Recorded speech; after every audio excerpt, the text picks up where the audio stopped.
안녕하세요. 오늘도 사연살롱을 찾아주셔서 감사합니다. 서울에 사는 30대 여성입니다. 지금은 평범한 주부로 살아가고 있지만 한때는 평범한 가정에서 사는 게 꿈인 적이 있었어요. 결혼 전까지 제 인생은 가혹할 정도로 남달랐거든요.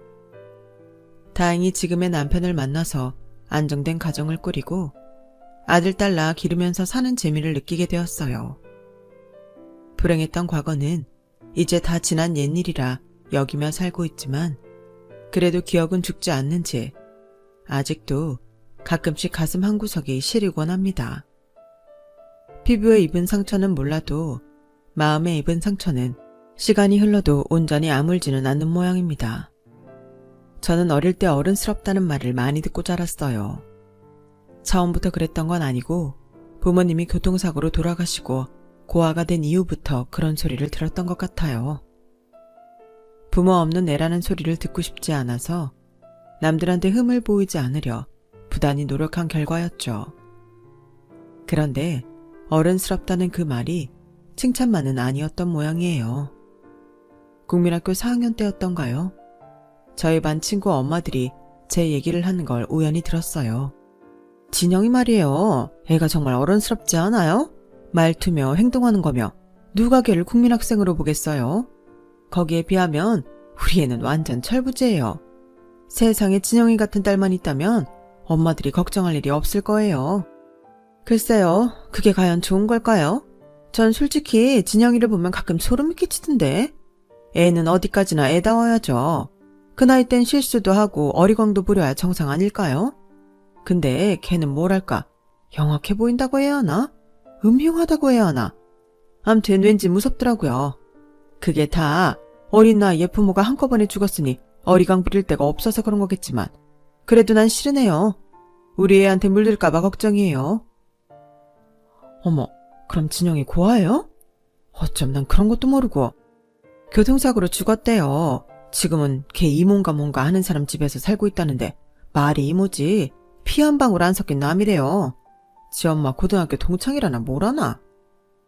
세상에 불쌍해라. 그 말을 듣기 전까지 저는 제가 불쌍한 아이라는 생각을 해본 적이 없었어요.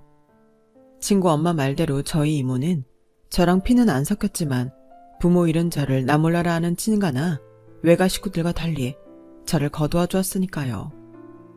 그렇다고 해서 제게 살갑게 대해주거나 가엾게 여겨주지는 않았어요. 야, 너만 고아냐? 나도 고아야. 우리 엄마 아빠도 세상 떠나신 지 좀 됐거든. 그러니까 부모 없다고 남들한테 동정받고 살 생각은 하지 마. 따지고 보면 인간은 혼자 태어나서 혼자 죽는데 부모 자식이고 형제고 무슨 소용이니? 그러니까 어떻게든 네 힘으로 이 험한 세상 살아낼 각오나 해. 처음 저를 집으로 데리고 오던 날 이모가 제게 했던 말이에요. 다른 사람들은 장례식장에 혼자 앉아있는 저를 보고 안 됐다거나 불쌍하다거나 하는 말들을 했지만 이모는 달랐죠. 그래서 선뜻 이모를 따라 나섰던 것 같아요. 적어도 이 사람 곁에 있으면 내가 불쌍한 아이라는 생각은 안 하고 살아도 되겠구나 생각했거든요. 그리고 그 생각은 틀리지 않았어요. 이모랑 사는 동안 단 한 번도 이모는 저를 불쌍한 눈으로 보지 않았고 저 역시 상대의 동정에 기대 살겠다는 생각은 전혀 하지 않았으니까요. 이모는 남편과 이혼을 하고 혼자 살고 있었는데 제 또래에 어린 아들이 있다고 했어요. 하지만 이혼을 하면서 아이는 데리고 나오지 못했다고 하더군요. 애는 데려와서 뭐해? 나 같은 엄마랑 사는 것보다 돈 많은 아빠랑 살면서 먹고 싶은 거 다 먹고 하고 싶은 거 다 하고 사는 게 좋지. 그래도 그런 게 아니지. 나처럼 엄마 아빠가 죽은 것만 몰라도 엄연히 살아있는 엄마를 못 보고 사는 게 말이 돼? 모르긴 해도 이모 아들이 이모 엄청 보고 싶어 할걸? 됐어. 네가 어떻게 알아? 네가 내 아들이냐? 그 속을 알게. 그 녀석은 지 아빠 닮아서 구질구질하게 사는 것보다는 돈 펑펑 쓰고 사는 게 더 잘 어울려. 그리고 기집애야, 넌 내 아들 걱정 말고 네 걱정이나 해. 보다시피 난 너 대학 보내줄 형편이 못 돼. 고등학교까지는 어떻게든 보내줄 테니까 이후에는 네가 벌어서 먹고 살아. 그러다 좋은 남자 만나 결혼도 하고 자식도 낳고 살면서 여유되면 가끔 찾아와서 내 용돈이나 좀 찔러주고 가라. 이모는 늘 저에게 큰 기대도 없고 이혼할 때 두고 나온 아들에 대한 기대도 없는 사람처럼 행동했어요. 요즘 말로 쿨한 사람처럼 굴었죠. 하지만 몸 안에 36.5도나 되는 뜨끈한 피가 흐르는 사람인데 어떻게 쿨할 수가 있겠어요. 그저 그런 척하는 것뿐이죠. 그리고 그걸 확인하기까지는 그리 오래 걸리지 않았어요. 6학년 가을쯤이었어요. 그날은 토요일이긴 했지만 주번이라서 늦게 집에 돌아왔는데 대문 앞에 교복 차림의 중학생 오빠가 쭈그리고 앉아있지 뭐예요. 아무 말도 않고 대문 안으로 들어가는 저를 빤히 보길래 얼른 대문을 걸어 잠궜어요. 나쁜 짓을 할 사람 같지는 않았지만 그래도 낯선 사람이 우리 집 앞에 있으니 걱정이 됐거든요. 그런데 1시간이 지나고 2시간이 지나도록 그 오빠는 꿈쩍도 않고 대문 앞을 지키고 있지 뭐예요. 해도 저물어 가고 저녁밥 먹을 시간인데도 말이에요. 그냥 모른 척하고 이모가 차려두고 간 밥이나 먹으려고 식탁 앞에 앉았어요. 이모는 출근이 늦은 대신 퇴근 시간도 늦어서 매일 식탁 위에 제 저녁밥을 차려놓고 일터로 향하곤 했거든요. 밥통에서 밥을 막 뜨려는데 도저히 안 되겠더라고요. 밖에 있는 오빠가 자꾸 눈에 거슬렸거든요. 그래서 용기를 내 대문을 열었어요. 저기 혹시 누구 기다려요? 엄마 기다려. 엄마요? 그럼 혹시 오빠가 경옥 이모 아들이에요? 너 우리 엄마 알아? 이모 아들이라는 말에 저는 오빠를 집 안으로 들였어요. 그리곤 밥 한 공기를 더 떠다가 오빠랑 식탁 앞에 앉았어요. 처음에는 경계하는 눈빛으로 저를 멀뚱멀뚱 보던 오빠는 식탁 위에 차려진 반찬을 내려다보더니 피식 웃고는 숟가락을 들더라고요. 예전이랑 똑같네. 감자볶음에 배추전. 엄마가 자주 해주던 반찬이거든. 내가 매운 걸 잘 못 먹어서 우리 집 반찬은 항상 고춧가루가 안 들어간 것들만 있었어. 정작 엄마는 매운 거 좋아하면서 말이야. 하긴 생각해보니 지금까지 이모가 해준 반찬들은 다 맵지 않은 것들 뿐이었어요. 그걸 딱히 이상하다고 생각한 적은 없었는데 오빠 말을 들어보니 그런 이유가 있었구나 했죠. 그런데 넌 누구니? 왜 우리 엄마랑 살고 있어? 혹시 우리 엄마 재혼한 거니? 너희 아빠도 이 집에서 사는 거야? 오빠는 굳은 표정으로 물었어요. 아니, 난 부모님이 안 계셔. 두 분 다 돌아가셨거든. 그래서 이모랑 같이 살고 있어. 우리 엄마랑 이모는 고등학생 때부터 친구였대. 꽤 친했었나 봐. 그러니 죽은 친구 딸까지 키워주지. 그럼 오빠는 왜 엄마랑 같이 안 살아? 우리 아빠가 더 부자니까. 내가 엄마랑 살면 엄마만 더 힘들어져. 그래서 돈 많은 아빠 집에서 사는 거야. 나중에 내가 돈 많이 벌면 그땐 내가 엄마를 모시고 살 거야. 그때까지만 떨어져 사는 거지. 나 대신 네가 우리 엄마 좀 보살펴줘. 그럼 내가 은혜 꼭 갚을게. 사실 그날의 약속을 마음 깊이 새기지는 않았어요. 그냥 지나가는 말로 들었을 뿐이죠. 밤 10시가 넘어서 퇴근한 이모는 오빠를 보고 깜짝 놀랐어요. 총민아, 네가 왜 여기 있어? 아빠한테는 말하고 온 거야? 엄마. 우리 캐나다로 이민 가. 그래서 그 전에 엄마한테 인사하러 온 거야. 어차피 떨어져 사는 건 마찬가지니까 너무 걱정하지 마, 엄마. 나 오늘 여기서 자고 가도 되지? 그렇게 뜬금없이 찾아왔던 오빠는 그날 우리 집에서 하룻밤을 자고 다음날 돌아갔어요. 오빠를 택시에 태워 보내고 온 이모는 하루 종일 얼이 빠진 사람처럼 멍하게 있었어요. 이혼한 남편이 재혼을 했다는 소식을 들었을 때도 멀쩡했던 이모였지만 아들과 영영 이별을 하게 될지도 모르는 상황 앞에선 어쩔 수 없었나 봐요. 그렇게 이모와 저는 가족들과 헤어진 채 서로를 의지하며 살았어요. 이모는 대학 등록금은 저보고 알아서 하라고 했던 말과는 달리 대학에 합격하자마자 등록금을 내주셨어요. 그리곤 통장도 하나 내어주셨죠. 네 엄마 아빠 앞으로 나온 보험금이야. 집이랑 나머지 재산은 니네 친가 식구들이 다 가져가서 남은 게 얼마 없었어. 그나마 얼마 받아낸 돈으로 너 이빨 교정하고 학원비 내고 나니까 흐지부지 다 써버렸어. 남은 건 이 통장에 든 보험금 뿐이야. 다행히 수익자가 너로 지정된 덕분에 네 친척들도 여기엔 손 못 댔어. 이걸로 나머지 학기 등록금도 하고 남으면 너 시집갈 때 보태서 써. 나도 사람이라서 힘들 때마다 이 돈을 건드리고 싶은 마음이 생기곤 하더라.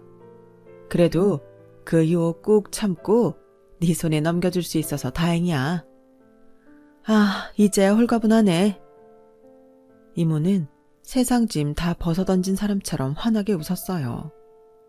사실 저는 이 돈을 이모가 다 썼다고 해도 상관없었어요. 그동안 먹여주고 입혀주고 엄마 노릇까지 다 해줬으니까요. 친척들도 돈만 빼먹고 모른 척하기 바쁜 와중에 남의 자식을 데려다 키우는 게 쉬운 일인가요? 누구 하나 양육비를 보태주는 사람도 없었는데요. 나중에서야 이모가 그러시는데 장례식장에 혼자 앉아있는 저를 보니까 집에 두고 나온 아들 생각이 나서 발길이 떨어지지 않더래요. 그래서 친구 사망보험금이 탐나서 친구 딸 데려다 키운다는 욕을 들으면서도 저를 품고 산 거였죠. 이모의 이런 헌신 덕분에 저는 제 인생 최대의 위기를 이겨낼 수 있었어요.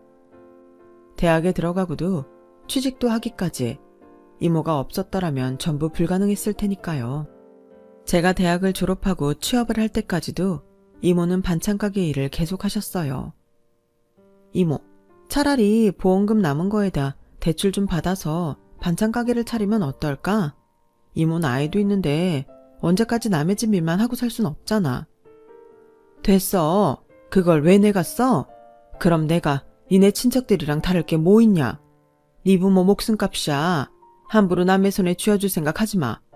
그리고 넌 부모도 없는데 결혼할 때 돈이라도 손에 쥐고 있어야 덜 무시당할 거 아냐. 내 앞날은 내가 알아서 끓일 테니까 넌 네 걱정이나 해. 몸에 온전한 구석이 없으니까 걱정돼서 그러지. 류마티스 때문에 젓가락질도 잘 못하잖아. 허리도 디스크 때문에 뼈주사를 달고 살고. 지금까지 남의 자식 키워줬으면 그 정도 보답은 받아도 되는 거 아니야? 이모, 그러지 말고 보험금으로 가게 차려. 직원도 두고 일 좀 줄이라고. 이모마저 없으면 나 결혼할 때 혼주석에 앉아줄 사람도 없어. 아우, 걱정을 마라. 너 결혼식 때 혼자 안 들여보내. 네 엄마 대신 혼주석에 꼭 앉을 테니까 그런 걱정일랑 하지를 마세요. 내가 다른 건 몰라도 그 약속은 꼭 지키마. 이날 이때까지 제대로 쉬어보지도 못하고 일만 하고 사는 이모가 안쓰러워서 했던 말인데 이모는 단칼에 거절을 했어요. 그러던 어느 날이었어요. 업무 시간 중에 이모가 일하는 반찬가게 사장님이 전화를 하셨더라고요. 진영아, 어쩌니? 네 이모 다쳐서 병원에 실려갔어. 수술 받아야 할지도 모른다는데 수술 동의서도 작성해야 하고 아무래도 네가 좀 와야겠다. 도대체 어디를 얼마나 다쳤길래 수술까지 받아야 한대요? 사장님, 제가 바로 갈 테니까 그때까지만 이모 옆에 좀 있어주세요. 저는 전화를 끊고 바로 병원으로 달려갔어요. 병원까지 가는 택시 안에서 이모가 잘못되면 어쩌나 얼마나 걱정을 했던지 심장 뛰는 소리가 밖에까지 들리는 것 같더라고요.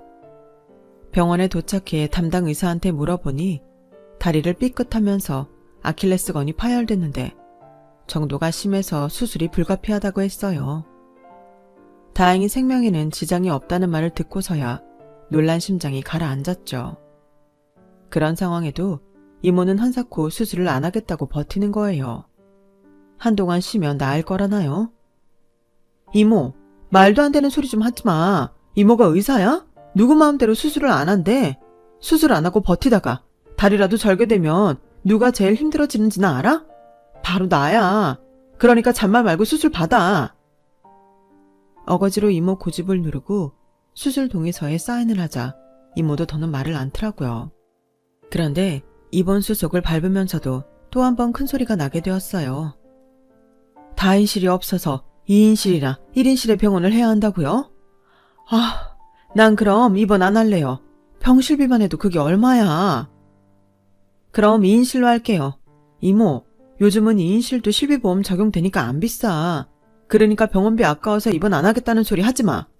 보험 적용 안 되면 내가 그 돈 낼게. 이모 병원비인데 내가 그 돈 아까워하겠어?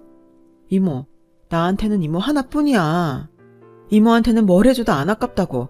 그러니까 아플 때만이라도 제발 돈 걱정 좀 하지 마. 나 그 정도는 벌어. 기집애야, 누가 너 돈 못 번다고 그래? 아침부터 밤까지 고생해서 번 돈 그렇게 날리는 게 아까워 그러지? 참 이상하죠. 왜 부모들은 자식들한테는 돈을 안 아끼면서 자기한테 들어가는 돈은 그렇게 아까워하는 건지. 비록 이모가 제 친부모는 아니지만 이럴 때 보면 딱 우리네 엄마들 같다니까요. 무사히 수술을 마친 이모는 한동안 거동을 할 수가 없어서 옆에서 간병할 사람이 필요했어요. 그래서 저는 회사에 휴가 신청을 하고 이모 옆에서 간병을 하게 되었어요.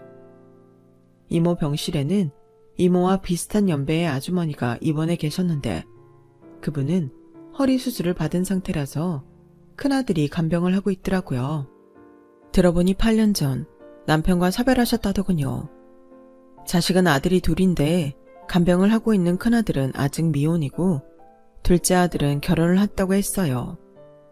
그런데 어찌된 일인지 제가 병원에 있는 동안 둘째 아들 내외는 한 번도 찾아온 적이 없더라고요. 요즘은 시어머니가 며느리 눈치 보는 세상이잖아요. 나 허리 수술한다니까 며느리가 됐든 자기는 병수발 못한다고 딱 잘라 말하더라고요. 며느리 병수발 받을 생각도 없었지만 수술 앞두고 걱정하는 시애미 앞에서 꼭 그렇게 말해야 했나 싶더라고요. 그래서 나 수술해도 니들은 오지 말아라 했더니 진짜 코빼기도 안 비추네요. 너무했다. 그래도 문병원 와야죠. 작은 며느리의 친정에 비해 우리 집이 좀 많이 기울거든요. 그래서 그런가 며느리 대하는 게 좀 껄끄러워요. 남들은 부잣집 딸을 며느리로 들여서 좋겠다고 하는데 난 불편하고 싫어요. 괜히 우리 살림 보고 흉 잡힐까 걱정되고 먹고 살아온 수준이 달라서 작은 애 온다고 하면 소고기도 한우만 사게 돼요. 작은 며느리가 수입사는 입에도 안 되거든요. 언젠가는 며느리가 집에 온다고 해서 제 딸은 비싸게 주고 산 옷을 꺼내 입고 있었는데 며느리가 그 옷을 보더니 다음날 백화점에서 옷을 사다 주더라고요. 나 생각해주는 마음이 고맙긴 한데 그때부터 옷 입는 것도 며느리 눈치가 보이더라고요. 그래서 맏며느리만큼은 평범한 집안에서 자란 애로 드리고 싶어요. 같이 장 보러 가서 떡볶이도 사 먹고 호떡도 사 먹을 수 있는 편한 사람으로요. 좁은 병실에서 하루 종일 붙어있게 되자 이모와 아주머니는 속 얘기까지 터놓고 지내게 되었어요. 거기다 드라마 취향이 비슷해서 TV 채널을 두고 리모컨 싸움을 벌일 일도 없었죠. 드라마 얘기며 세상 돌아가는 일들, 그 밖에 자식들 얘기까지 이어가다 보면 늦은 밤까지 얘기가 끊이질 않았어요. 그런데 대개 아드님은 무슨 일 하세요? 엄마 병수발 드느라 출근도 못하고 있는 것 같은데. 우리 아들은 건축기사예요. 지 선배랑 같이 동업으로 건축사 사무실을 운영하고 있어요. 지 사업하는 애라서 굳이 출근 안 해도 된다고 굳이 지가 병수발 하겠다고 이러네요. 얘 밑으로 남동생이 하나 있는데 걔는 작년에 장가를 보냈고 얘만 남았어요. 참, 따님은 무슨 일해요? 네버엔딩 스토리처럼 두 분의 얘기는 날이 새는 줄도 모르게 이어졌고 그러다 그 불똥이 저랑 아주머니 아들한테 튀게 되었어요. 두 분 모두 4살 차이는 궁합도 안 본다며 저희 두 사람을 이어주려고 혈안이 되셨거든요. 어떻게든 우리 두 사람을 붙여보려고 식사 시간에 나가서 같이 밥을 먹고 오라고 등 떠밀지를 않나. 마치 배틀을 하듯 당신들 자식 자랑을 늘어놓질 않나. 암튼 이건 병실이 아니라 결혼주선 사무소 같은 분위기였어요. 오죽하면 간호사들도 저희 두 사람이 지나갈 때마다 키득거리며 웃더라니까요. 딱히 결혼할 생각도 없었던 저였지만 분위기에 떠밀려서 그랬는지 좁은 병실에서 며칠을 동숙해서 그랬는지 아주머니 아들한테 눈길이 가긴 하더라고요. 외모도 그렇고 말씨나 행동도 모나지 않은 게 호감이 가는 타입이라서 더 그랬는지도 모르겠네요. 아무튼 이모가 병원에 입원해 있던 일주일 동안 저는 제 인생의 반려를 만나게 되었어요. 두 분은 퇴원을 한 이후에도 연락을 주고받으시며 저희 두 사람을 이어주려고 노력하셨고 그 노력에 힘입어 우리는 선자리에 나가게 되었어요. 이미 서로에 대해 알 만큼 아는 데다 서로 자는 모습까지도 바운판에 뒤늦은 선자리는 솔직히 무의미한 거였지만 그래도 양가 부모님이 원하시니 어쩌겠어요. 그래서 그날의 선자리는 오랜만에 친구를 만나는 것처럼 편하고 친근하게 이어졌고 우리는 얼마 뒤 본격적으로 연애를 시작하게 되었어요. 그렇게 두 해 동안 연애를 한 우리는 결혼을 하게 되었어요. 시댁에서는 우리가 사귀기도 전부터 이미 저와 이모의 관계를 알고 있어서 따로 설명을 해야 하고 이해를 구하는 번거로움은 없었어요. 다행이라면 다행이었죠. 제가 결혼을 하면서 이모는 혼자 지내게 되셨는데 그게 못내 마음에 걸리던 차에 이모 아들한테 이메일이 왔더라고요. 한국으로 들어오게 될 것 같다고요. 이모 아들이 이민을 떠나고 얼마 지나지 않아 집으로 편지를 보낸 적이 있었는데 그걸 계기로 몇 번의 편지 왕래가 있었고 이후에는 이메일을 통해 근황을 주고받기도 했었거든요. 한동안 연락을 안 타가 결혼을 앞두고 제 결혼 소식을 알리느라 이메일을 보냈었는데 그 일을 계기로 한국행을 결정한 것 같았어요. 이모는 대놓고 말은 안 하셨지만 내심 기쁘신 것 같더라고요. 아들이 한국에 들어오면 이모와 함께 살겠다고 했거든요. 20년 넘게 아들과 생이별을 하고 살았던 이모한테는 이보다 기쁜 일은 없었을 거예요. 그건 제게도 마찬가지였고요.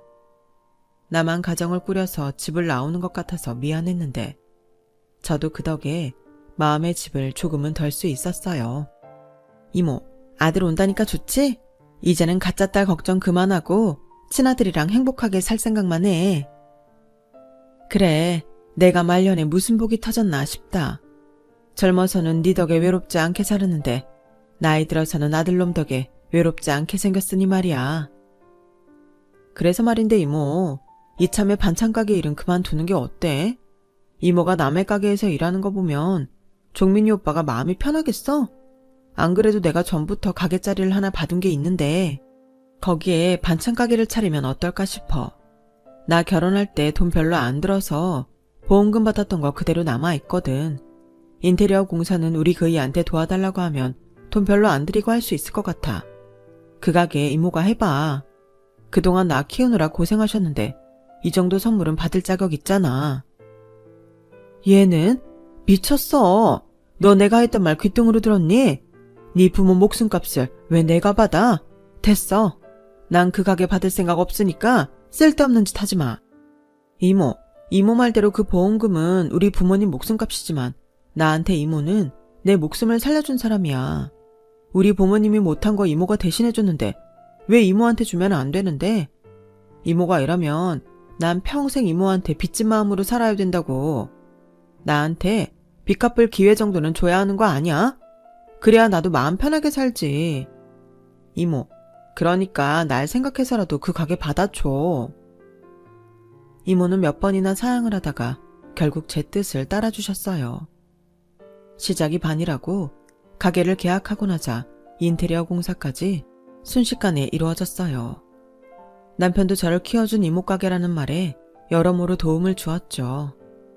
다행히 오빠가 한국으로 들어오기 전에 가게는 오픈할 수 있었고 이모는 아들 앞에 반듯한 반찬가게 사장으로 나설 수 있었어요. 모든 게 순리대로 잘 흘러가는 것 같았죠. 딱 하나 저와 손아래 동서간의 신경전만 빼면요. 저보다 몇 년 일찍 시집을 온 동서는 사사건건 저와 부딪히곤 했어요. 시어머니와 저희 이모가 사돈관계를 떠나 친구처럼 친하게 지내는 게 못마땅했나 봐요. 자기는 시집와서 시댁에 적응하기까지 몇 년이 걸렸는데 저는 시집을 오기도 전부터 마치 한 식구처럼 동화되었으니까요. 동서한테는 제가 마치 굴러온 돌이 박힌 돌 빼내는 것처럼 보였을 거예요. 그렇다고 시어머니도 가만히 있는데 자기가 손이 동서를 시집살이를 시킬 수도 없는 노릇이잖아요. 그래서 교묘하게 제 속을 긁어대거나 사람이 없을 때 은근히 제게 건방지게 굴곤 하더라고요. 싸울 때 상대를 쉽게 이기는 방법 중에 하나가 상대의 가장 약한 부분을 공격하는 거잖아요. 동서가 제게 했던 것도 같았어요. 전 형님이 맏며느리로 들어와서 얼마나 좋은지 몰라요. 형님 덕분에 제가 마음 놓고 친정에 갈 수 있으니까요. 첫 명절에 어떻게 하는지가 중요하잖아요. 다른 집들은 며느리들 간에 누가 먼저 친정에 가냐를 두고 기싸움도 벌인다는데, 그래서 큰 사람이 먼저 시집와 있으면 작은 사람 친정에 일부러 못 가게도 한다잖아요. 우리는 그럴 필요 없잖아요. 형님은 명절에 찾아갈 친정이 없으니까요. 안 그래요? 동서, 뭔가 잘못 알고 있는 모양인데 내가 왜 친정이 없어? 비록 친엄마는 아니어도 날 키워주신 이모가 계신데 이모 집이 내 친정 아니겠어? 에이, 들어보니까 진짜 이모도 아니라던데요 뭐. 형님 천에 구하라고 하던데 아니에요? 그래서 결혼식장에 온 친척이 하나도 없었잖아요. 괜히 창피해서 그러는 거라면 안 그래도 돼요. 우리 사이에 그 정도 이해 못할까? 참, 못된 짓거리를 웃으면서 잘도 하더라고요. 그뿐이 아니었어요. 자기 친정에서 보내주는 선물이며 식재료를 나눠줄 때마다 사람 속을 긁곤 했어요. 형님은 이런 거 못 먹고 자랐을 것 같아서 특별히 형님 생각해서 가져왔어요. 어쩌나? 이거 먹어보면 앞으로 시중에서 파는 건 못 먹을 텐데. 우리 형님은 내 덕분에 입만 고급이 되겠다? 받으면서도 하나도 고맙지 않게 만들다니 이것도 재주라면 재주겠네요. 말 한마디로 천냥 빚도 갚는다는데 동서는 해주고도 말로 까먹는 타입이었어요. 그러던 어느 날이었죠. 제가 늘 받기만 하는 게 미안해서 이모한테 부탁해 동서가 좋아하는 간장게장을 만들어다 준 일이 있었어요. 그런데 그걸 받아든 동서가 대뜸 이러지 뭐예요. 형님도 참 뭐하러 그런 걸 가져왔어요. 난 아무거나 안 먹는데. 고맙다는 말 대신 귀찮다는 식으로 투덜거리던 동서는 제가 드는 앞에서 파출 도우미를 부르더니 간장게장이 담긴 통을 툭 던지곤 이러는 거예요. 아줌마, 이거 이따 갈 때 가져가요. 난 아무거나 안 먹는데. 형님이 이런 걸 가져왔네. 몸에 걸치는 것도 아니고 먹는 건데 먹고 탈라면 어떡해. 동서, 그 말은 좀 서운하네. 내가 못 먹을 걸 가져온 것도 아니고 싱싱한 게 사다가 끓인 간장 부어 만든 건데 먹고 탈날 일이 뭐 있어. 어쩜 사람 성의를 이렇게 무시해? 내가 언제 무시했다고 그래요. 난 단지 안전점검차 그런 거죠. 게다가 형님네 이모님이 하는 반찬 가게에서 팔다 남은 건 싸운 걸지 누가 알아요. 그러게 이런 건 가져오지 말 것이지 괜히 사람만 이상하게 만들어. 그래, 내가 생각이 짧았네. 앞으론 동서 먹인다고 반찬 들고 오는 짓 절대 안 할게. 그때 그 일로 동서한테 서운해서 한동안 말도 안 섞고 지냈어요. 하지만 안 보고 살 수 있는 처지도 아니고 명절이며 시댁에 갈 때마다 봐야 해서 서운한 마음은 접어두기도 했죠. 똥이 무서워 피하냐? 더러워서 피하지. 내신 이런 마음도 있었고요. 그런데 동서가 기어이 잠자는 사제의 코털을 건들고 만 거예요.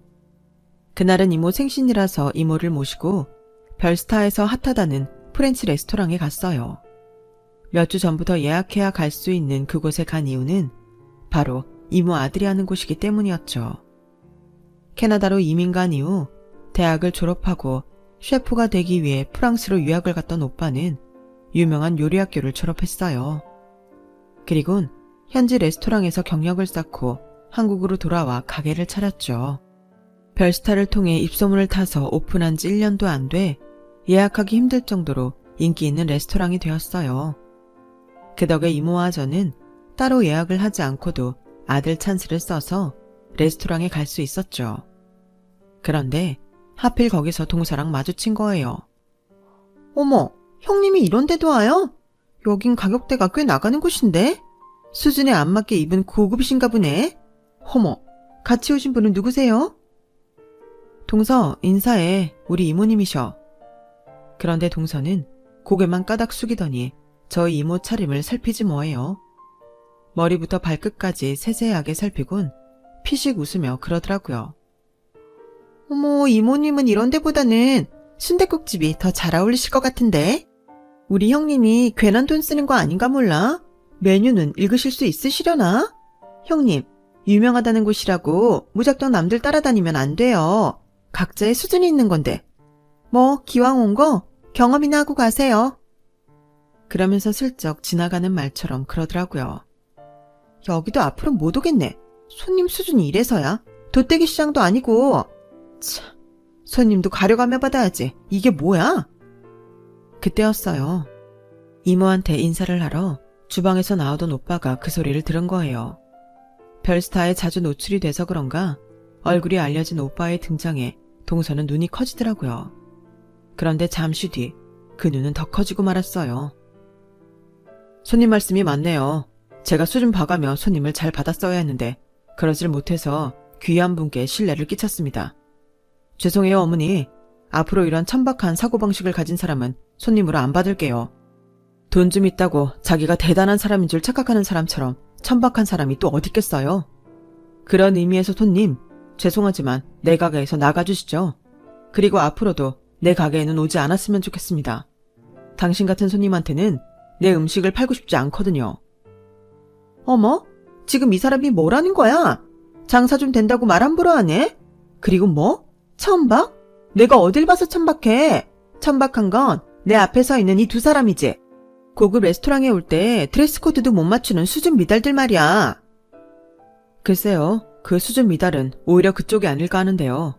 일단 식사를 하러 대중식당에 가실 때는 그 향수 좀 작작 뿌리고 가세요. 아주 머리가 다 지끈거릴 지경이에요. 그 정도 예의도 모르시는 분이 누구한테 드레스 코드 지적을 하는 건지 모르겠네요. 아무쪼록 다른 손님들 식사하는데 방해되게 냄새 피우지 마시고 나가주시죠. 오빠는 동서와 동서 일행을 정중히 가게에서 내쫓았어요. 동서가 나가고도 가게 안에는 동서의 향수 냄새가 진동을 해서 손님들 사이에서 불평이 나왔죠. 이모와 저는 오빠의 안내를 받아 가게 안쪽에 자리한 특별한 테이블에 앉을 수 있었어요. 엄마를 위해 아들이 준비한 생일상이 차려진 테이블을 보자 이모는 눈물을 글썽이셨어요. 어떤 순간에도 늘 담담하고 시크하기만 하던 이모도 아들이 차려준 생일상 앞에 눈물을 글썽이는 걸 보니 이제 나이가 드셨나 보다 생각되더라고요. 그날 오빠한테 쫓겨난 동서는 한동안 저를 피해 다녔어요. 사람들 앞에서 공개적으로 개망신을 당했으니 창피하기도 했겠죠. 그날 동서 모습을 생각만 해도 어찌나 통쾌하고 속이 뻥 뚫리던지 활명수가 따로 없더라고요. 언젠가 은혜를 갚겠다고 했던 오빠는 그렇게 저 대신 동서한테 한 방 먹여주면서 오래전 그 약속을 지킨 셈이 되었네요.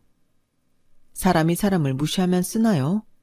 서로 예의 지키면서 존중해주면서 살면 얼마나 좋을까요? 지금까지 제 사연을 들어주셔서 감사합니다. 들어주신 모든 분들 평안하고 행복하세요. 여러분, 사연 댓글에 응원과 현명한 조언 부탁드려요. 좋아요와 구독은 저에게 큰 힘이 됩니다. 오늘도 좋은 일 가득하세요.